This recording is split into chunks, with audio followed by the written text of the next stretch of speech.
Allah nak letak kita di titik paling lemah.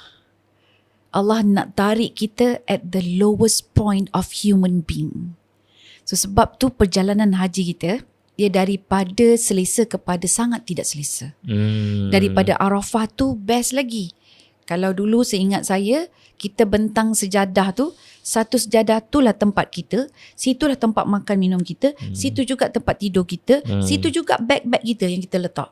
Tak diusik. Satu sejadah, tak diusik. Lepas tu nanti kita akan berangkat pergi ke Muzdalifah. Bawalah sejadah tu, bawalah apa-apa yang kita bawa, beg-beg tu semua kan. Mungkin waktu di Arafah dapat banyak orang bagi. Orang kata sabil kan.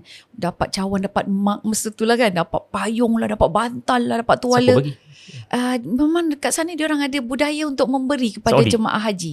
Sama ada Saudi ataupun mungkin orang-orang yang kaya-kaya kat situ. Dia sedekah, infak. Okay. So jadi tu yang kita pula nak pergi ke Muzdalifah ni, nak berjalan ni. Sanggup nak tinggalkan benda-benda tu ataupun nak pikul semua sekali. Okay, so jadi kalau dia pikul lah. Beratlah kan juga untuk pergi ke Muzdalifah. Di Muzdalifah tak ada tempat. Kita duduk dekat dalam satu ruang kawasan yang sangat sempit. Kita akan tidur berbumbungkan langit. Tidur berbumbungkan langit. Dan lantai dia itu adalah batu-batu pasir. Kadang-kadang batu-batu kerikil. So ikut je lah kat mana tempat kita lepak. Itu yang bercampur tu lelaki yang perempuan. Nak jaga kita punya aurat lagi kan. Kemudian kita punya pandangan mata lagi. Tapi subhanallah, masa tu diorang memang tak ingat sebab lah letih sangat.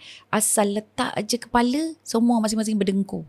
Dan berdengkur di bawah langit. Dia bawah langit. Subhanallah. Ada bilik air yang sangat limited, terbatas. Jadi maksudnya daripada Arafah yang satu sejadah, dia bertukar kepada tempat yang tak ada sejadah. Kalau ada pun, dia bukannya lantai yang bersih lah, lantai yang baik lah kan. Kemudian daripada Muzdalifah pergi ke Mina. Kemah Mina ni dia kena tidur dalam 2-3 malam untuk dia melontar, ikut dia ambil nafar awal ataupun nafar sani. So bentang sejadah tu Ustaz kan. Time saya satu sejadah tu kena kongsi 2 orang pula. So maksudnya daripada lapang ke tempat yang semakin sempit. Dan tidurlah kat situ 2-3 malam.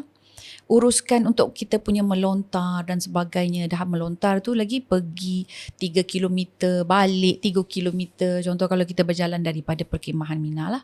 Dan tengok tempatnya jauh, jarak jauh ke tak. Sebab saya haji yang pertama, Alhamdulillah, intai je kemah. Okay, tak ada orang, jom pergi. Itu dekat. Itu yang pertama Ustaz. Tapi yang kedua, memang sangat mencabar lah. Dan kemudiannya daripada Mina kita balik. Kita balik ke hotel ni Ustaz.